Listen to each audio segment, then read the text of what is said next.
ሜርሲና ሲፈን ተፋጠዋል። የተፋጠጡበት ዋና ምክንያቱም እንግዲህ ሜርሲ አሁን ላይ ለሲፈን ከባድ መረጃ ይዛባታለች። ወይዘሮ ሰምሃልን የገደለቻት እንደሆነ አፍና እያንዳንዱ ከነ መረጃው እና ከነ ማስረጃው የተነገረችው ቃል እያንዳንዱ ሳይቀር እንግዲህ በሜርሲ እጅ ሊገባ ችሏል። አሁን ላይ እንግዲህ ሲፈን ይህንን ከእጇ የገባውን መረጃ እና ማስረጃ እንዴት አድርጋ ከወይዘሮ ሜርሲ ላይ መቀማት እንዳለባት እንግዲህ እያሰበች የሚያሳይ ነገር አለ። ነገር ግን እዚህ ጋር ሜርሲ በጣም ቀላል ሰው አልነበረችም።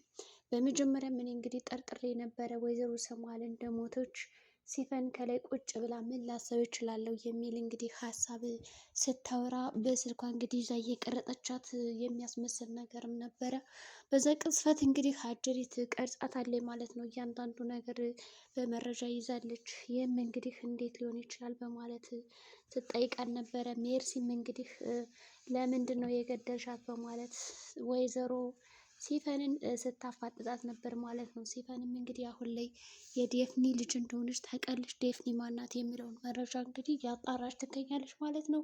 በሌላ በኩል እንግዲህ ወይዘሮ ሜርሲሞ እንግዲህ ከእህቷ ጋር የደበቁት ከባድ ሚስጥር አለ።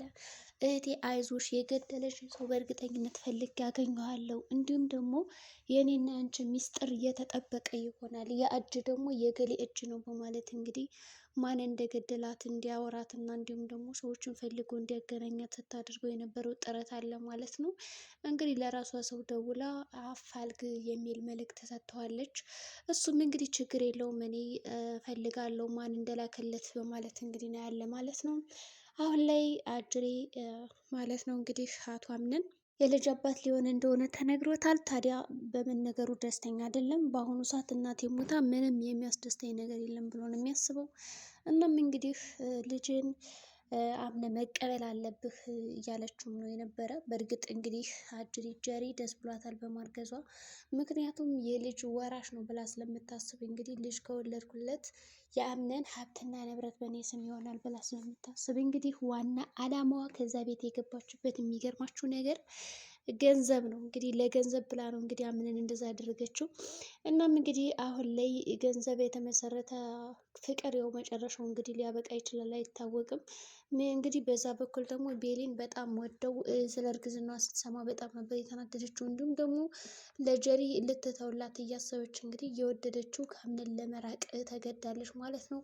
ወይዘሮ ዛራ የፍቅር ግንኙነቷ እንድታጠናክርና ጠንካራውን እንድትቀጥል ከጎኑ እንዳትለየው ብትመክራትም ጀሪ እየተረዳችኝ አይደለም። ስለዚህ ካሁን በኋላ ያለኝ አማራጭ ከሱ መሸሽና መራቅ ነው የሚል ሀሳብ ስላላት እንግዲህ ቤሊን ለመራቅ ወስናለች።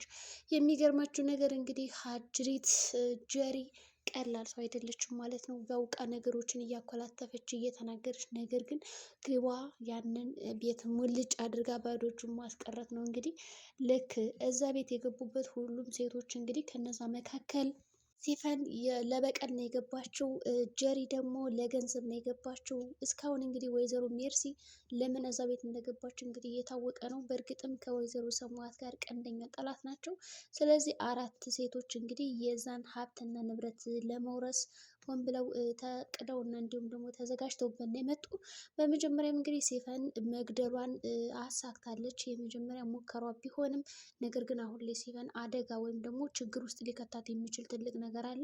እሱም እንግዲህ ወንጀሎቿ እያንዳንዱ እየተጋለጡ ከሆነ ከዛ ቤት የመቆየት ቻንሷ አጭር ሊሆን ይችላል። እናም እስር ቤት ልትገባ ትችላለች። በዚህም የተነሳ እንግዲህ አንድ በአንድ ጨርሳቸዋለሁ ብላ የተናገረችውን ነገር ሳታስካሄድ እንዲሁም ደግሞ ሳታስቀጠል ትቀራለች ማለት ነው።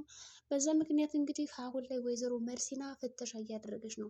የእህቴ ሞት በእርግጠኝነት ሰው ነው የገደላት እንጂ ዶክተሮቹ እንዳሏት እንዲሁም ደግሞ እንደታመመችማ በዚህ ልትሞት አትችልም። እንዴት አመማት ያሉ እኮ ትንሽ ነገር ነው። ስለዚህ የሆነ ነገር አለ በማለት እንግዲህ ተጠራጥራለች። እናም እንግዲህ ጥርጣሬዋን እውነት ለማድረግ ወይዘሮ ዛራ ስትጠይቃት ዛራም የመለሰችላት ምላሽ በጣም አጥጋቢ ስላልሆነ እኔ ታማ ነበር እኮ ስምን ብታለች፣ ለዛ ነው ህመም እኮ ስር ሲሰድ አይታወቅም የሚል ሀሳብ ነበር የሰጠቻት። ነገር ግን በጭራሽ እንደዛ ሊሆን አይችልም በማለት እንግዲህ ነገሩን አባብሰዋለች ማለት ነው። ይሁን እንጂ አሁን ላይ አጅሪት ሞርዚና ሰው እንደገደላት አምናለች። እናም እንግዲህ ጀሪ ደግሞ ከወይዘሮ ሜርሲ ጋር ያላትን ግንኙነት እንድታቋርጥ ተጠይቃለች ማለት ነው። ጀሪ ታዲያ ይህንን ነገር ስትጠየቅ ፈቃደኛ አልነበረችም። ነገር ግን እሺ ብላለች ሁሉንም ነገር። ምክንያቱም አሁን ላይ እሺ ካላለች የአምነንን ሀብትና ንብረት በቀላሉ ልታገኘው አትችልም። ስለዚህ የምትባለውን እያንዳንዱ ነገር ከአዲሱ አማቷ ጋር ራሱ ያላትን ቀረቤታ ማስተካከል አለባት። ያለዛ የምትፈልገው ነገር ላይ ይሳካላት ይችላል። ስለዚህ አሁን ላይ ጀሪ የገባችበት ዋነኛ ዓላማ የዛ ሀብትና ንብረት ባለቤት ሆኖ መቅረት ነው። እንግዲህ አምነን በዚህ ጉዳይ እየተጎዳ ነው ያለ። ሁሉም ሰው ለጥቅም ነው የቀረበው። ያለምንም ጥቅም ግን የቀረበችው ቤሊ ናት። በጉዳቱም በችግሩም እያንዳንዱ አብሬ ልሆን ችግር ግን ልካፈል እያለች ያለችው ልጅ እየገፋ ነገር ግን እሱ የማይፈልጋቸውን ሰዎች እንግዲህ እያቀረበ ማይገባ ውስጥ እየገባ ነው ያለ ማለት ነው። በዛ መካከል እንግዲህ አሁን በተለይ ደግሞ እርጉዝ ናት ሲባል ሁሉም ሰው ደንግጧል። በእርግጥ ሜርሲ ደስ ብሏታል። ያችም አክስቲቱ ሞርዚና ደስ ብሏታል። ምናልባት የልጅ ልጅ ልታይ ቢሆን ኖሮ እህቴ ጥሩ ነበረ፣ ግን በቃ ፈጣሪ አላለውም እና አሁን ላይ ልጅን ቀጥ ብለ ማሳደግ አለብህ በማለት እንግዲህ ለአምነን ነግረዋለች። እንደገናም ደግሞ እኔና እህቴ አንድ አይነት ባህሪና ገጸ ባህሪ እንዲሁም ደግሞ መልክ ጸባይም ነው ያለን። ድርጊታችን እያንዳንዱ ከወይዘሮ ሰማት ጋር ይቀራረባል። ስለዚህ ጀሪ የምታደርገውን እያንዳንዱ ጥንቃቄ ከኔ ጋር ማድረግ አለብሽ እና ጠንቀቅ በይ ከኔ ጋር ስትነጋገሪ በማለት እንግዲህ ያስፈራርታታለች። ሞርዚና ቀላል ሰው አይደለችም በነገራችን ላይ። እሺ በማለት እንግዲህ አጅሬትም ተቀብላታለች።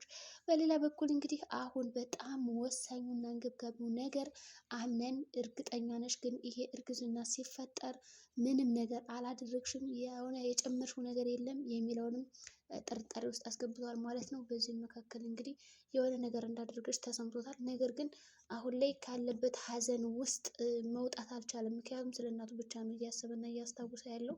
በዚህ ሁኔታ ሆኖ እንግዲህ ነገሮችን መፍታት ሊችል አይሞክርም ማለት ይቻላል። እንግዲህ ተሰባብሮ ነው የተቀመጠው። ሆኖም እንግዲህ ቤሊን አቶ አምነንን ለማጽናናት እየሞከረች ነው። እንዲሁም ደግሞ ተረት ተረት እየነገረችው ካለበት የሀዘን ስሜት እንዲወጣ እየጋበዘችው ነው ያለ።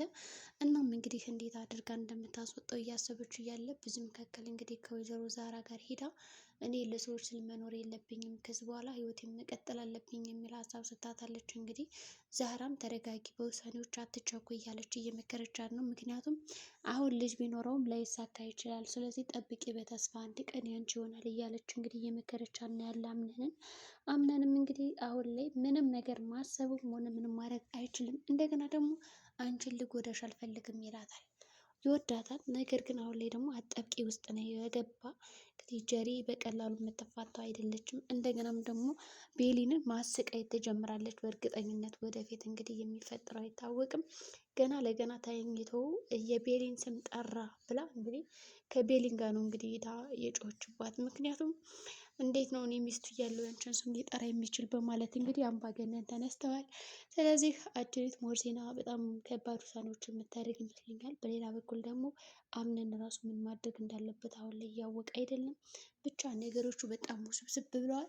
ሲፈን አሁን መጨረሻ ምን ሊሆን ይችላል? ከአጅሪት ሜርሲ ጋር በምን ልትደራደር ትችላለች? ያንን ቪዲዮ ለሰው እንዳታሳይባት እንዲሁም ደግሞ ከዛ ቤት እንዳትባረር ምን አድርጋ ልታሳምናት ትችላለች? አሁን እንደገደለቻት እሷ መረጃ ምናምን እንዳላት እያንዳንዱ ሜርሲ ያውቃለች ወይስ ሜርሲ እኔና አንቺ አብረን እንስራ የሚል እቅድ ልታቀርብላት ትችላለች?